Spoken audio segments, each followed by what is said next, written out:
কাল হচ্ছে জামাই ষষ্ঠী, আর কাল আপনারা বাড়িতে কি কি রান্না করবেন সেটাই ভেবে পাচ্ছেন না।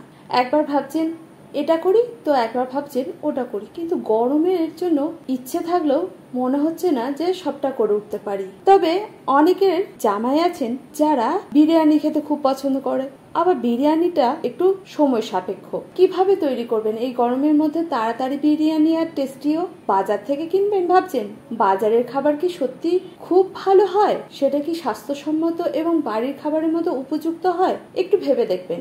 আজ আমি শুভশ্রী চলে এসেছি আমার রান্নাঘরে জামাই ষষ্ঠীর স্পেশাল খুব কম সময়ে সুস্বাদু বিরিয়ানি তৈরি করার রেসিপি নিয়ে। যদি হাতের কাছে সবকিছু জোগাড় ঠিকঠাক করে নিতে পারেন, আমি বলছি আধ ঘন্টার বেশি সময় লাগবে না। তবে ওই যে বললাম, জোগাড়টা আপনাকে করে রাখতে হবে।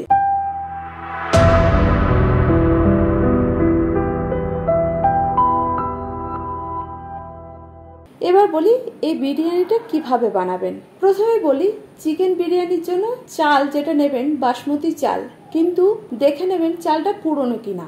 এবার চালটা যে কাপটা দিয়ে আপনি চালটা মাপবেন সেই কাপ দিয়েই জলের পরিমাণটা রাখতে হবে।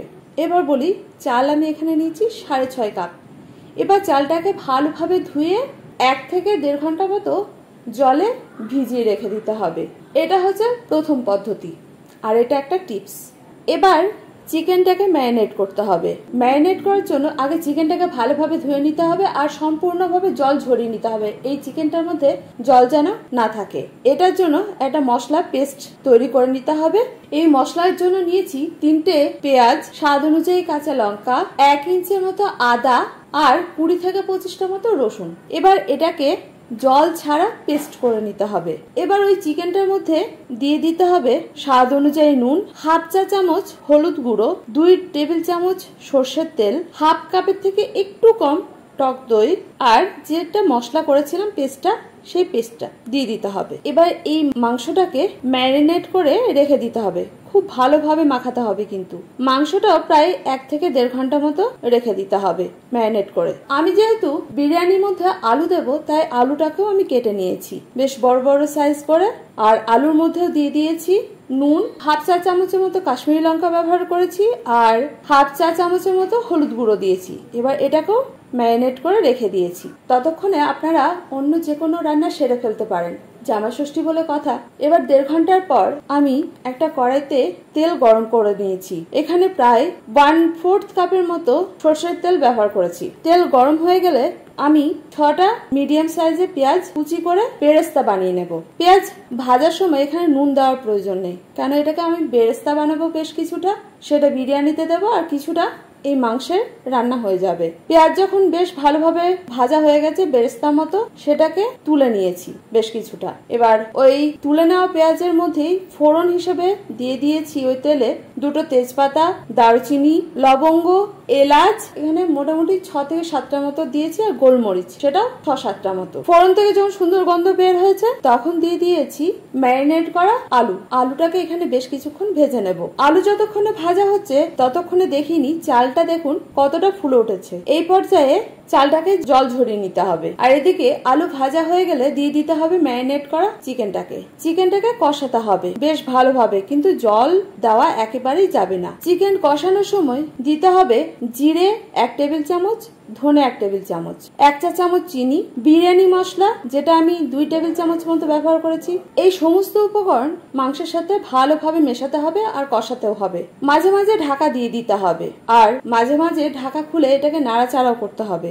এর ফাঁকে আমি ওই 1/2 কাপের মতো দুধ গরম করে নিয়েছি, যেটার মধ্যে দিয়ে দিয়েছি বেশ কিছুটা কেশর।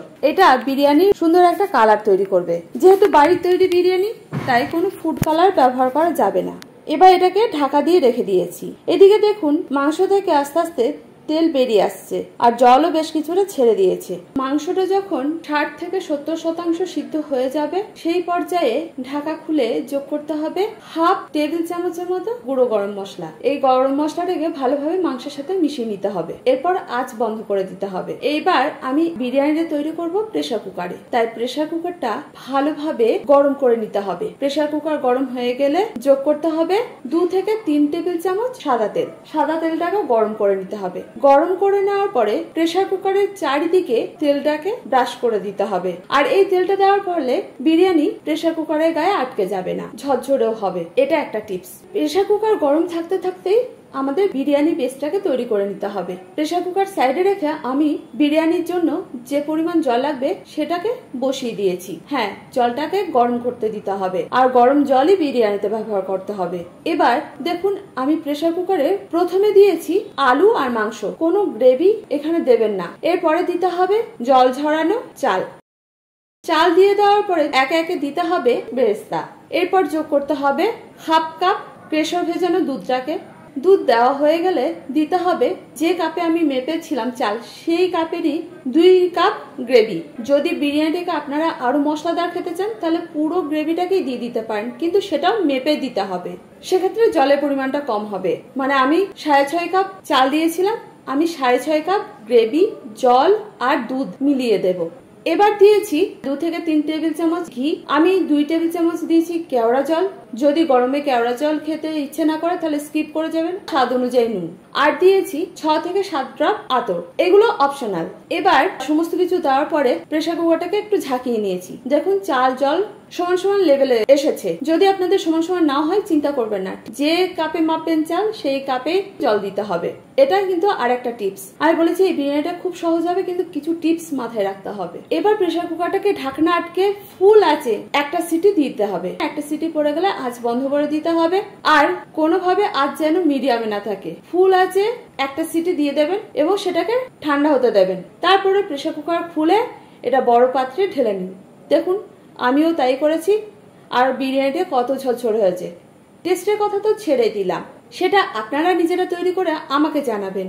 আর এই গরমের মধ্যে যাতে আপনাদেরকে কষ্ট পেতে না হয়, তাই আমি এই রেসিপিটা শেয়ার করলাম।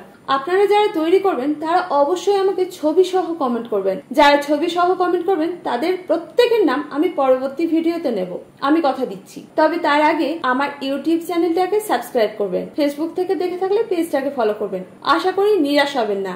আমি আমার দিক থেকে সম্পূর্ণরূপে চেষ্টা করব আপনাদের যতটা সম্ভব রান্নার দিক থেকে সাহায্য করা। আপনাদের কিছু জিজ্ঞাসা থাকলে সেটা কমেন্ট করে জানাবেন, কারণ আপনাদের কমেন্টের অপেক্ষায় আমরা থাকি। আপনাদের সকলের জামাই ষষ্ঠী এবং বৌমা ষষ্ঠী শুভ হোক। ভালো থাকুন আপনারা, সুস্থ থাকুন, সাবধানে থাকুন, আর সবসময় আমার সঙ্গে থাকুন। তবে আমার রান্না বা রেসিপি ভালো লাগলে লাইক শেয়ার করতেও ভুলবেন না। আমার রান্না যেন আপনাদের মতো অনেকের কাছে পৌঁছে যায়। আজ এ পর্যন্ত, দেখা হচ্ছে পরবর্তী ভিডিওতে। ধন্যবাদ।